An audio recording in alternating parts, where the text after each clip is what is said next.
আরিফ ভাই, আমরা এখন কই যাচ্ছি? আমরা এখন যাচ্ছি ভাইয়া গোমতী নদীর মাঝখানে।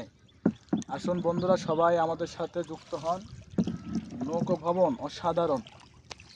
আমাদের মাঝি কে? আমাদের গৌতম ভাই। ভাই একটু রিলিক দেন। হ্যালো এভরিওয়ান, আপনাদের সামনে আমরা চলে আসছি। আজকে আমরা আসতেছি যে নদীর মাঝে। আজকে নদীতে আরে সিংড়ি আমাকে সিমটি দিছে রে। এই সিংড়ি আমাকে সিমটি দিছে রে। চিমটি দিছে। কামনা করছে কি? আলাই কামটা করছে কি? কামনা করছে এতটুকু একটা মাছ, এত বড় একটা মানুষ। ইতিহাস কিন্তু রচনা করে ফেললাম আমি।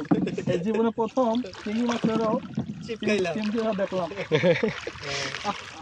আমি জানি কাকড়া সিমটি দেয়, তুমিও দাও।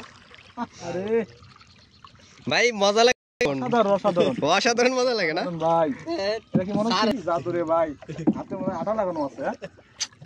অনেক শান্তি লাগতেছে এখন। আসেন ভাই, আসেন। এরপরে ছাড়তো না। না ভাইয়া, রাগ করে লাভ নাই। আসেন ভাই, স্যার হইছে। ভাই এমন কিস দেওয়ার দিছে বুঝছেন, এই কিস দিয়ে আসে ছাড়তাছে না। সেলিমে কি আছে? ওই এক পাশে দেখেন নৌকা আনলে কিন্তু নৌকা ডিস্টার্ব করবে, সত্য তাই। গত 2 দিন ছিল না, না। এটা ভাই কোনো সমস্যা নাই। কাচ্ছি তৈলো এটা তো ছোট আছিল তলা। ভাইয়া ঘুমাই ভাই আদর দিতে আছে নাকি? ওই ভাই, পাঁচটি জানো যা। এটা আমাদের শিকারি আগে সাইড গেলে আরো বেশি ধরে। ভালো মাছে বেশি দিচ্ছে। ভালো মাছের অভাব নাই ওই একটা টিকটক লাইন ভাইয়া। ছাড়েন